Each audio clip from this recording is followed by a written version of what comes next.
ക്ഷമയുണ്ടെങ്കിൽ നമുക്ക് ഇങ്ങനെ തെഴുത്തുണ്ടായി വരുന്ന ചെടികൾ മാറ്റി നട്ട ശേഷം അതിൻ്റെയും തലപ്പുകൾ മുറിച്ച് നട്ട് കഴിഞ്ഞാൽ അല്ലെങ്കിൽ മുറിച്ച് കൊടുത്തു കഴിഞ്ഞാൽ ഇതിൻ്റെ ചോട്ടിന്ന് പുതിയ തൈകൾ ഉണ്ടായിക്കൊണ്ടിരിക്കും. അപ്പോൾ വളരെ കുറഞ്ഞ സമയം കൊണ്ട് തന്നെ വളരെ കൂടുതൽ തൈകൾ നമുക്ക് ഉണ്ടാക്കിയെടുക്കാൻ പറ്റും.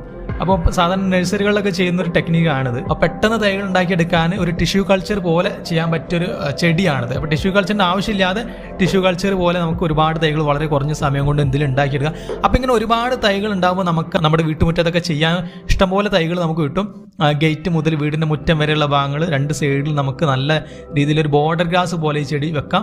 അതേപോലെ തന്നെ നമുക്ക് ചെടിച്ചട്ടി തന്നെ നന്നായിട്ട് തിക്കായിട്ട് വളർത്തിയെടുത്ത് കഴിഞ്ഞാൽ നല്ല ഭംഗിയാണ് ഈ ചെടി കാണാൻ. അതേപോലെ തന്നെ നമുക്ക് കിണറിൻ്റെ പടവിന് ചുറ്റും നിലത്ത് ഇതുപോലെ റൗണ്ടിൽ നമുക്ക് ചെയ്തു കൊടുക്കാം. ഇങ്ങനെ നമ്മുടെ ഐഡിയക്ക് അനുസരിച്ച് ചെയ്ത് കഴിഞ്ഞാൽ വീടും പരിസരമൊക്കെ നല്ല ഭംഗിയിൽ നീറ്റായിട്ട് മെയിൻറ്റെയിൻ ചെയ്ത് കൊണ്ട് നടക്കാൻ പറ്റിയ നല്ലൊരു പ്ലാന്റാണ്. പ്രത്യേകിച്ച് കെയറിൻ്റെ ആവശ്യമില്ല, പ്രത്യേകിച്ച് നമ്മൾ നനച്ച് കൊടുത്തിട്ടില്ലെങ്കിലും പ്രശ്നമില്ല.